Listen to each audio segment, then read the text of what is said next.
नमस्कार प्रेक्षकांनो, मालिकेच्या आजच्या भागामध्ये आपल्याला पाहायला मिळणार आहे की या सगळ्या गोष्टी झालेल्या असतात आणि आता त्या पिल्स ज्या आहेत, ज्या युवराजने ठेवलेल्या असतात, त्या पिल्स शोधायच्या असतात. आता त्या पिल्स शोधायच्या तर कुठे, कारण त्याने सांगितलेलं असतं की त्या पिल्स मी माझ्याकडे सेफ अशा ठेवलेल्या आहेत.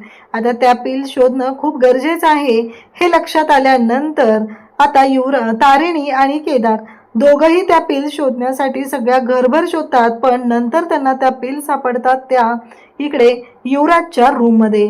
आणि तेव्हा त्यांच्या लक्षात येतं की हा किती मोठा डाव आहे, काय काय कारस्थान केलेलं आहे या युवराजने. हे सगळं लक्षात आल्यानंतर तारिणी आणि केदार या दोघांनाही धक्का बसलेला आहे, कारण आतापर्यंत ज्या माणसावरती आपण विश्वास ठेवत होतो, एवढ्या सगळ्या गोष्टी झालेल्या होत्या, पण आत्ता हा माणूस एवढ्या खालच्या थराला पोचलेला आहे हे लक्षात आलेलं असतं. आणि आता तारिणी आणि केदारने खूप जबरदस्त असा प्लॅन केलेला असतो. या युवराजच्या मुसक्या आवळ्याच्या त्यांनी ठरवलेले असतात. काहीही झालं तरीही युवराजला संपवल्याशिवाय शांत राहायचं नाही हे दोघांनीही ठरवलेलं असतं. त्यासोबतच हे सगळं कशा पद्धतीने होणार, रेवाने जी काही मदत केलेली आहे प्रेक्षकांनो, ती मात्र खूपच जबरदस्त अशी आहे. रेवाने खऱ्या अर्थाने आज दाखवून दिलेलं असतं की ती काय करू शकते. तर हे सगळं कशा पद्धतीने होणार आहे ते आपण आपल्या या व्हिडिओमध्ये पाहणार आहोत. आणि त्यासाठी हा व्हिडिओ शेवटपर्यंत पहा.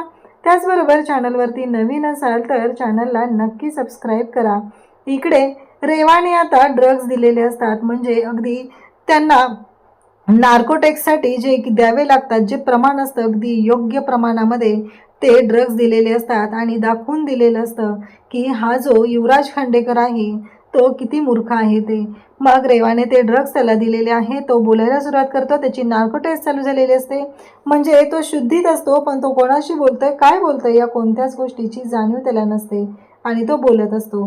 त्याच वेळेस इकडे त्याला विचारलं जातं की काय प्लॅन आहे, पुढे काय करायचं आहे, सांग, बोल तू पटापट, असं त्याला विचारलं जातं. तेव्हा मात्र तो सुरुवातीला काहीच बोलत नसतो. तेव्हा तारिणी त्याला विचारू लागते की बोल युवराज, बोल, काय झालंय नक्की, काय प्लॅन आहे, कसली पार्टी आहे. रेव पार्टी असते, त्याच्यामध्ये मुलं आणली जाणार असतात, त्या मुलांचं काय होणार आहे, तर त्यांना तिथे आम्ही ड्रग्ज देणार आहोत. आणि त्यानंतर पुढे काय, तर त्यानंतर पुढे त्यांना कापलं जाणार आहे, त्यांचे तुकडे तुकडे केले जाणार आहेत, त्यांचे अवयव जे आहेत ते विकले जाणार आहेत. मग तारिणी विचारत असते की कुठे विकले जाणार आहेत अवयव, नक्की काय प्लॅन आहे तुमचा, सांग मला, असं ती विचारत असते. तेव्हा मात्र हा जो युवराज आहे तो काहीच बोलत नसतो. तेव्हा तो म्हणतो की जिथे जास्त पैसे मिळतील तिथे. रेवा म्हणत असते पंजाबला विकले जाणार आहेत का. तेव्हा मात्र इकडे रेवाला तो म्हणत असतो की हो, पंजाबला आणि आणखी बाकी ठिकाणी. मग यात तुझा काय फायदा आहे, आजपर्यंत जेवढे पैसे मला मिळालेले नव्हते तेवढे पैसे मला मिळणार आहेत आणि मी मोठा श्रीमंत होणार आहे, हा माझा फायदा आहे, हे सुद्धा त्याने सांगितलेलं असतं. आता मात्र तारिणी आणि रेवा दोघीही आदरलेले असतात. दोघींनाही धक्का बसलेला असतो की हे सगळं काय आहे, म्हणजे एवढं मोठं कांड केलं जाणार आहे, मुलांना मारलं जाणार आहे, 100पेक्षा जास्त मुलं आहेत त्यांची तस्करी केली जाणार आहे, या गोष्टी आता समोर आलेल्या असतात. आणि युवराज मात्र विचित्र पद्धतीने वागत असतो, विचित्र पद्धतीने हे सगळं तो करत असतो. तेव्हा मात्र तारिणीला धक्का बसलेला असतो. तर प्रेक्षकांनो, इकडे आपल्याला पाहायला मिळतं की हे सगळं जे काय आहे ते आता मोबाईलमध्ये रेकॉर्ड झालेलं असतं, जे सगळं युवराज बोललेलं आहे ते. त्याचबरोबर इकडे CCTV कॅमेरामध्ये केदार, त्याचबरोबर टेक्नो हे सगळेजण पाहत असतात. त्याचवेळी धक्का बसलेला असतो तो भातीमाला, किती नीच वृत्तीची माणसं आहेत आणि हा युवराज खांडेकर काय कमी, याला घरी तर सगळं आहे त्याच्या, पण तरीही त्याला या गोष्टी अशा पद्धतीने करायच्या आहेत. हे ऐकल्यानंतर खरं तर धक्का बसलेला असतो. आता पुढे काय करायचं हा मोठा प्रश्न उभा राहिलेला असतो. आणि त्याचबरोबर तारिणी म्हणत असते की आता आपल्याला ह्या सगळ्या गोष्टी हँडल कराव्या लागणार आहेत. रेवाला खूप राग आलेला असतो. रेवा म्हणत असते उडवून टाकते बॉस, याला संपवून टाकते, याला काही गरज नाही याला ठेवायची. तेव्हा तारिणी म्हणते की शांत हो रेवा, शांत हो, कारण मी आत्ता ऑर्डर दिलेली नाही याला संपवण्याची, कारण जोपर्यंत गोष्टी आपल्या हातात येत नाही तोपर्यंत याला संपवायचं नाही, कारण हे गुलाबपर्यंत पोहोचण्यासाठी असलेलं खूप महत्त्वाचं प्याद आहे, त्यामुळे आपल्याला त्याला सांभाळावंच लागणार आहे, अशा पद्धतीने सांगितलं जातं. तेव्हा रेवा शांत होते.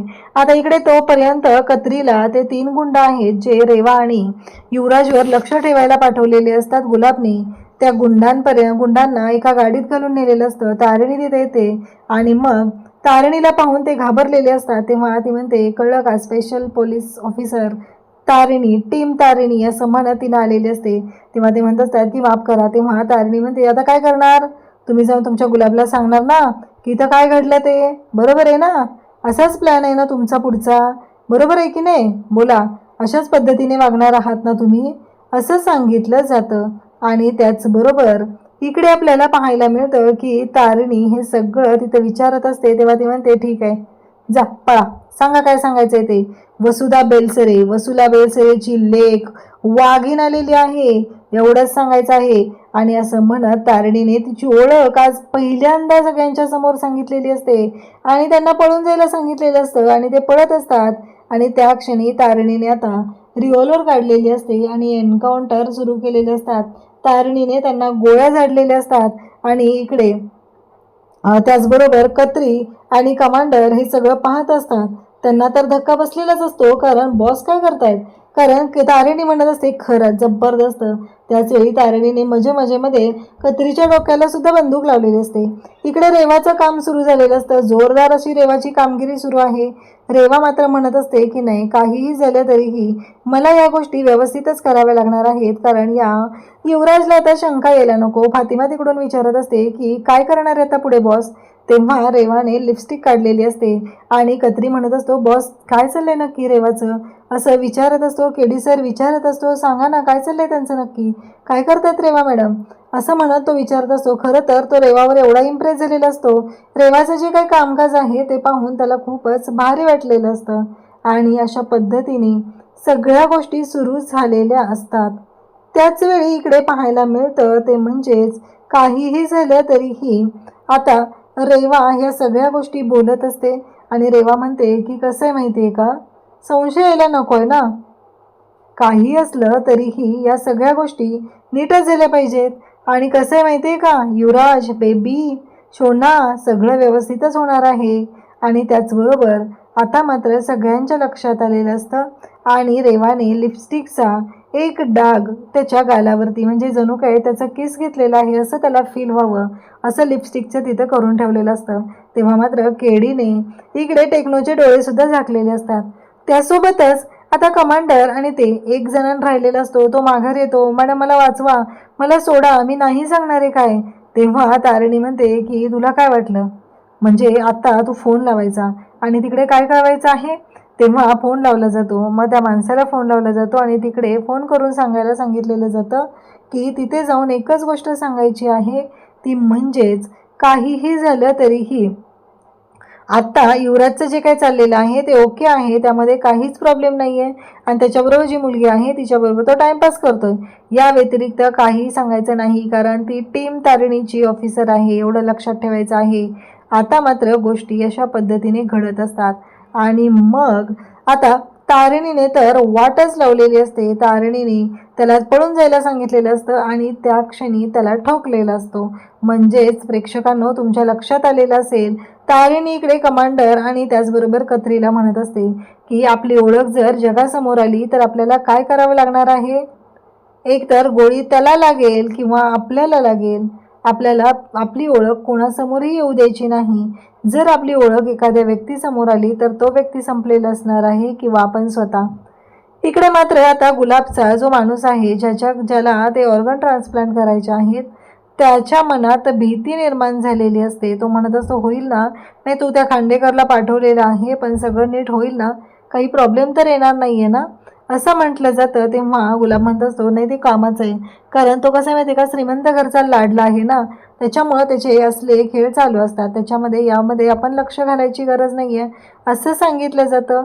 आणि त्याच वेळी पाहायला मिळतं ते म्हणजे की आता इकडे निशीच्या डोक्यात वेगळंच सुरू आहे. निशीने युवराजवर संशय घेतलेला आहे, कारण निशीला नेहमीच असं वाटत असतं की हे सगळं जे काही घडत आहे, युवराजच्या आयुष्यात कोणीतरी दुसरं आलेलं आहे.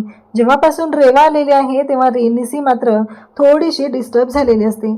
आता इकडे सगळं काम फत्ते झालेलं असतं आणि त्याचबरोबर सगळे एकत्र असतात.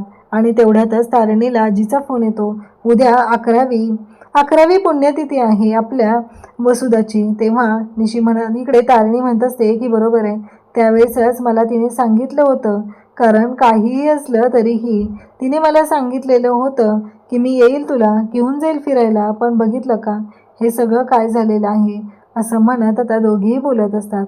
तेव्हा आजी म्हणते की हे बघ कसं आहे माहिती आहे का, माधवने कधी तिचं सत्य शोधण्याचा प्रयत्न केला नाही.